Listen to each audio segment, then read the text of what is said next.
Today we're diving into the world of Russian Buttercream, also known as condensed milk frosting.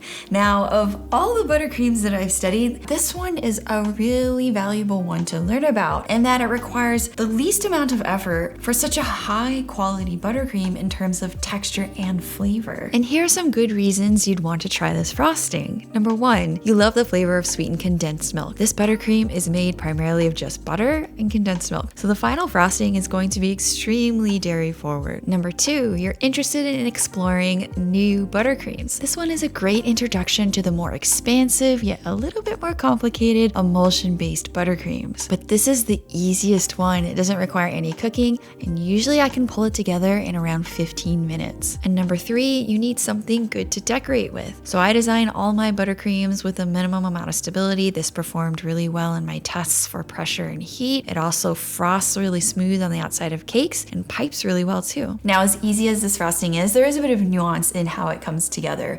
It's also known to be a heavier or more buttery style of frosting, so I'll address how I fix that to create a lighter, more silkier version of Russian buttercream. To make this frosting, we'll only need 5 ingredients: unsalted butter, powdered sugar, vanilla extract, a little bit of salt, and sweetened condensed milk. And the first step is to prepare the butter, and to do this, I just push the whisk in. If I can easily do it with a little bit of pressure, that means it's ready. You don't need a thermometer, but when you can do this to butter, it's around 60 to 75 degrees Fahrenheit, and that's the ideal temperature for the butter fat to take in air for aeration and also for our later steps with emulsification. And I'm going to use the whisk and mix this on high speed for about 2 to 3 minutes until it's lighter in color and texture. Then I'm going to add powdered sugar, vanilla, and salt and mix that for another 2 to 3 minutes on medium-high speed. Now, you also may be wondering why I'm adding powdered sugar and vanilla and salt at this stage. A common issue with buttercreams, including Russian Buttercream, is that they are overly buttery in taste and texture. They can be heavy on the palate. That heaviness or overly greasy feeling with some frostings is the fat. And we need the fat. We need it for stability and for other reasons. But I find that when we mix only a soft component into butterfat, such as a meringue, or in this case, a condensed milk, unless you've got your temperatures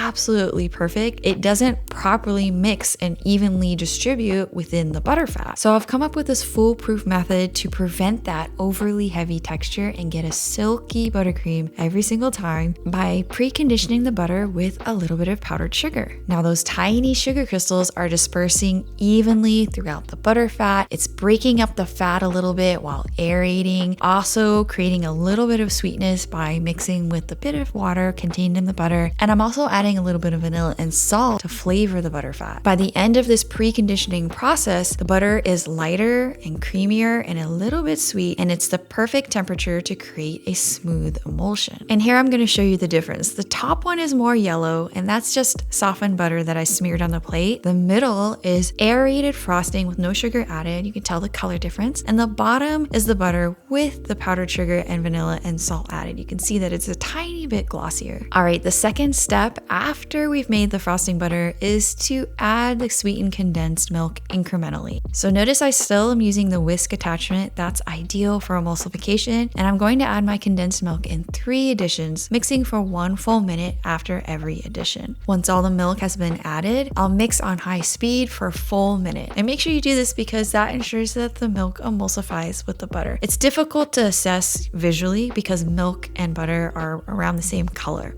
Now, the third step is to adjust for texture and flavor. The whisk attachment introduced lots of air pockets, so I'm going to switch over to the paddle attachment and mix on low speed for at least a few minutes to smooth everything out. During this step, I also give the frosting a taste. I'll adjust it for vanilla and salt, and the final frosting should be ultra smooth and creamy. You can use this immediately or place it in an airtight container and into the fridge for later. And here I want to show you the difference again, but this time I've added the final frosting. You can see how Russian Buttercream turns slightly more tan. This is not a pure white buttercream, and that's because of the condensed milk. Now with this section, I'm going to address some frequently asked questions I get about Russian Buttercream, although some of these answers might apply to other types of buttercreams as well. And I get these questions from my Ask Me Anythings that I host on Instagram. They're in my stories. You get to ask questions. I select ones that I think I can answer and I try to solve them, and then we all talk about it. And the first question I have is, why is my Russian buttercream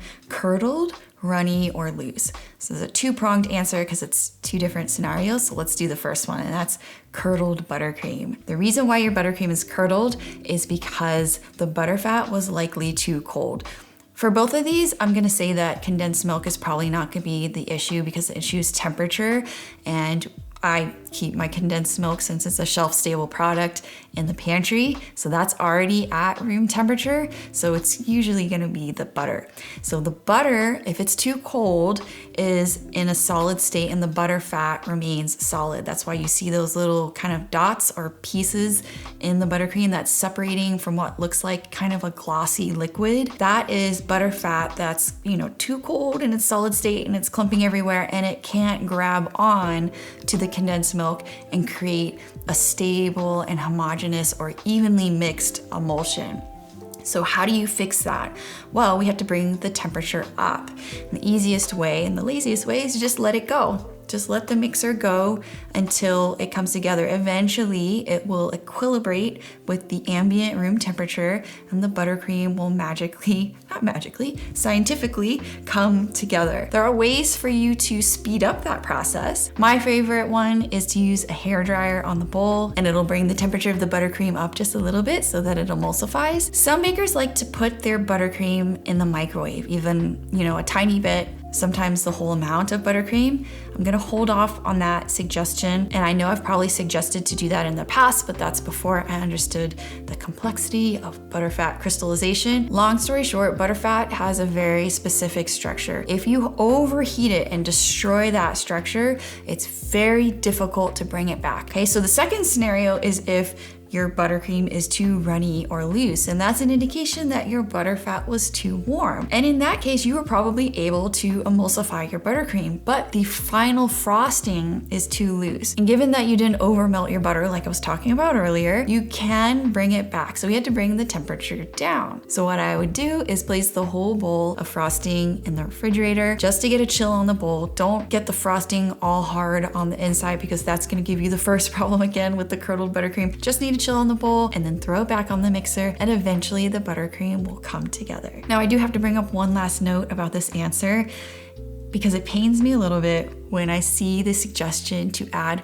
more sugar to create a stiffer buttercream if you have a runny or loose frosting. That suggestion only works if you have an American buttercream or a non-emulsion based buttercream. And the reason for that is because American buttercreams, what I call simple buttercreams, are semi-solid fat, butter fat, and solid sugar. There's very little water.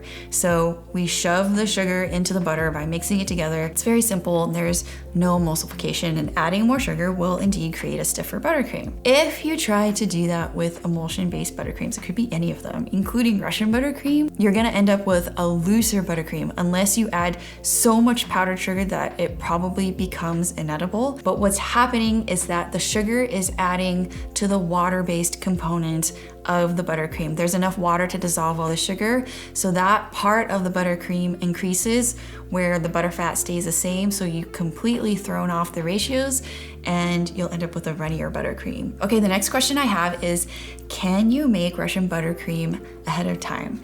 Yes, you can. I do it all the time. Let me show you how. So here I have some Russian buttercream. You can either have some left over or you can make some ahead of time for a larger project down the road. And I like to use plastic wrap because that allows us to smash it into a square, and that gives it greater surface area and allows the buttercream to cool and warm to room temperature more efficiently. This can then go into the fridge for a few weeks, or sometimes I put it in the freezer in zip-top bags for a few months. To thaw from the freezer, you're gonna place the buttercream block in the fridge overnight and then onto the counter for a couple hours before smoothing out. From the fridge, you just need to place it on the countertop until it's around room temperature, and then it goes into the stand mixer. In here, I was going to show you what happens if you try to mix your buttercream when it's not quite at room temperature and the buttercream is still a little bit cold. And usually what happens here is that you get that curdled effect that I was talking about earlier failure when the butter fat is too solid. But notice how the buttercream kind of bypasses that curdling effect and is slightly lumpy and then turns nice and creamy. And I've noticed that this happens with buttercreams that use my frosting butter or that preconditioning method that I showed you earlier. I've seen this with my new Swiss Meringue Buttercream and my French Buttercream. And I think what's happening is that my method creates such an even emulsion. It's not going to be easy to break, even when you mix it cold. I mean, it's the same thing with just butter, which is an emulsion in and of itself. When you mix it when it's still cold, it's still creamy. It doesn't break. Anyways, another good reason why you should try out my preconditioning method. Okay, the next question I have is,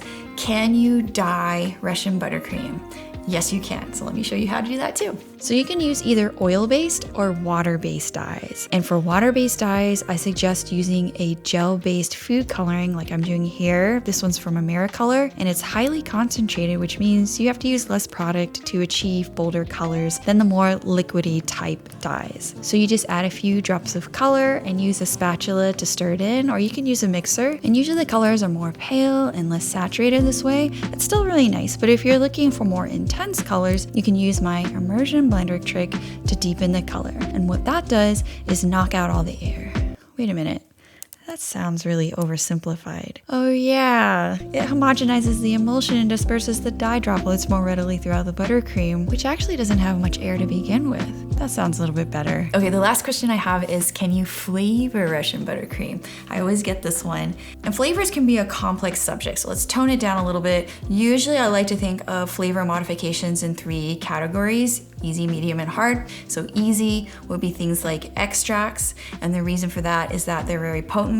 You need very little and you can change them out and they don't mess up the emulsion. So you have free reign on that. And the middle one would be something a little bit more complex, like a powder. A freeze-dried fruit powder would be a good suggestion. There are peanut butter powders that I like to use to flavor frostings. Those usually don't mess up the emulsion too much, but if you find that it does, just throw in a little bit more butter and that should bring everything back together. Chocolate is probably in this category as well, but I've already developed that one and I'll link that down below. The third one requires more tinkering and recipe development on my part. Those ones are pretty unique, and that's taking a part of the water-based component out and replacing it with something else. It's a little bit more risky, but you could do something like a puree or a jam. Oh, they have flavored condensed milks. That's probably a medium suggestion, so that one won't be as difficult. But yeah, actually, you all are probably really good at giving me suggestions for the hard category. If you have any, drop any down below. I have a form on my website for suggestions, and if I get any popular requests, I'll have a go at it and see if I can add it to the Cakeculator. You see, look, they're right there. I know it's funny to talk into a camera. Oh, am I boring you? Happy baking, everyone! Oh.